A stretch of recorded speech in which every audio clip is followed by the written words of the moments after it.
again, everybody. It's Mr. Han, and this week we're looking at debugging techniques. So I wanted to do an example where we got a chance to go back and have a look at array lists, and also have a look at some of the debugging techniques I use when I'm trying to debug code for students in the course, and that I use when I'm debugging my own code. So I'll walk you through some of the things that I try whenever I'm trying to figure out what's going wrong with my code. So I'm going to use this teacher software example. So let's assume we're making some software for a teacher, and this teacher wants to be able to input grades and manipulate grades and get a final grade out at the end and be able to print out grades for her students. And she doesn't know exactly how many grades are going to go in or how many assignments are going to be this year. So we need it to be a flexible piece of software. Okay, we need it to be sort of responsive to her needs, and she can't get herself sort of hemmed into one set of grades or not. So this is where we really see the power of using an array list versus using an actual array. So we could create an integer array with, let's say, 20 elements, anticipating hopefully that you would have maybe like 20 or fewer tests in it. Now that wouldn't work very well if she ended up having like 21 assignments or 21 tests or 21 grades. It just wouldn't work very good. So we moved on to this idea of array lists, and the first time I showed you array lists, I showed you that we were using with a string. The string class, these string objects. So an array list is a collection of, it has to be a collection of objects, it has to be a collection of what we call objects in Java. So objects come from classes, and so you have to have a class type in here for that type of object that you're looking at. So string is naturally an object. It starts with a capital S, and it's the full word here. Where things get a little bit confusing is with like integers and doubles. So here I have an array list of integers, and I've used capital I integers, which is different than if I were to put in small I int. Now small I int is an integer, but it's a primitive data type. That is, it's not an object.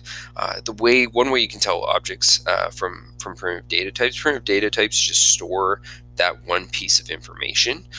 An object, like the integer type object, actually has its own methods that can be used with it. Integer. So it has, we've seen this before. We've used the integer type objects with their methods like the parse and get that we use when we're passing information back and forth to the graphical user interface. So we were able to take strings and convert them to integers, take integers and convert them back to strings using the methods that are built into both the string type and integer type objects. Okay, so I'm going to create an array list, which is just a collection of these integer objects. Okay, and each integer object can hold an integer. So I'm going to put in some grades. First week, a student gets 90 on that week's assignment. Next week, 75. Maybe it was a bad week for that student. Then the next week they get 98. So we got 3 marks in. We're 3 weeks into the course, and I want to output these grades to the students. So what I'm going to do is I'm going to use a for loop to output all this information. So I'm going to go through each of the members of this array list and print them out. The nice thing about array lists is I don't need to know how big they are. Because array lists have these built-in methods like .getSize, I don't have to know how big it is. So my for loop isn't predetermined. It'll be responsive to how many grades have actually been added into that array list. So now if I go and I run the code, okay, I can see my 3 grades print out nicely. That's something I could print out for the student. I could hand it to them and they could see how they were doing in the course. Okay. Now, the other nice thing about array lists is that they allow us to remove things. So I'm a good teacher, and I know that second week of the course really wasn't a good week for that student. So I'm going to remove the index of 1. So that actually that second entry in the array list. So remember, the first one indexed at 0, indexed at 1, indexed at 2. Week number 2 was the bad one. So I'm going to remove that index of 1, and that will no longer be part of my array list. So what I'm going to do is I'm going to show you a little technique that I use here. If I have a block of code and I don't want it to run anymore, what I do is I take this //*/ and I put it in above where I don't want it to run, I put it in below where I don't want it to run. Now right now that doesn't do anything, it doesn't shut off the code, but if I take away one of these slashes, it now shuts off that section of code. Down here I want this section to run because I want to see what my new array list is, and now I can run it like this. And now I see I just have the 2 grades. That middle grade gets taken out. Okay, so that's one technique I use for debugging when I'm working with student programs. If there's a section of the code that I feel is buggy or not working, and I want to make sure all the rest of the code is working, I'll block out a whole section of code using those block comments. Sometimes if there's one line of code that I think is throwing things off, like maybe it's this line here, I'll just use the double slash. Or up here, I can use the double slash right here to put them in and then take them out afterwards. If you put them in like that, then they show up over here on the left-hand side, really nice and neat, and then quick and easy to take them out. Those are 2 techniques I use for debugging students' programs.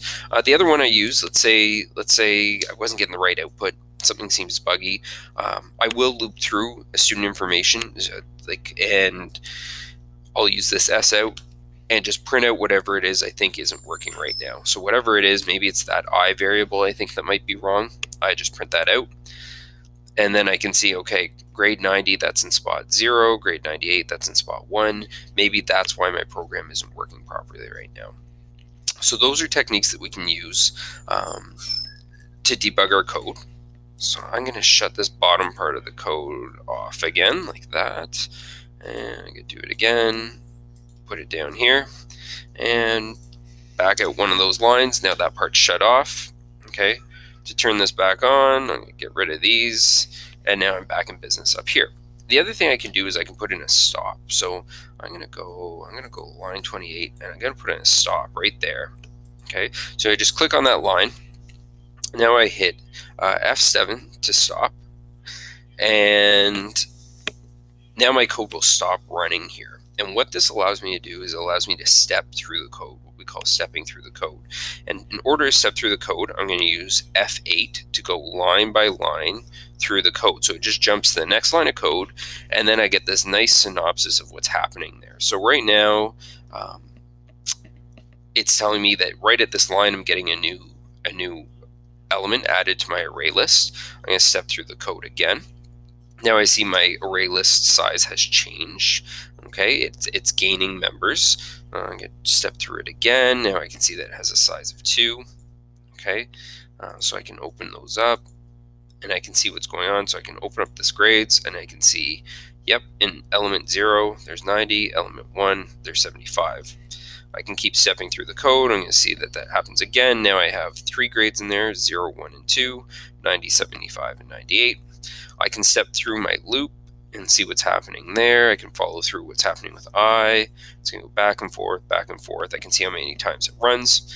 Now I have this dot remove, and when I step through that line of code, what we should see is that, yep, we've lost an element of our array. We're down to 0 and 1, 90 and 98, and it was that middle one that was removed. So yeah, these are some techniques that I use and that you can use to debug your code when things aren't working properly. These allow you a quick and easy way to figure out where there might be a mistake, where there might be a variable that isn't registering correctly or isn't the right value.